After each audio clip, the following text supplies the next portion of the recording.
У меня тут есть список слов, которые часто читают неправильно. Давайте себя проверим. У вас будет 3 отогнутых пальца на подумать.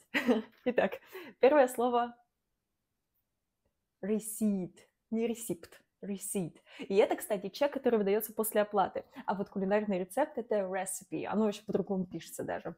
Окей, второе слово. Subtle.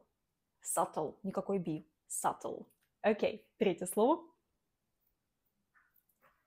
Chocolate. Chocolate. Не шоколад, не chocolate, не chocolate какой-нибудь. No, chocolate. Chocolate, that's all. Окей, четвертое слово. Muscle. Muscle. К не читается. Вот в слове muscular читается, в слове muscle не читается. И последнее, моя любимая. Blood.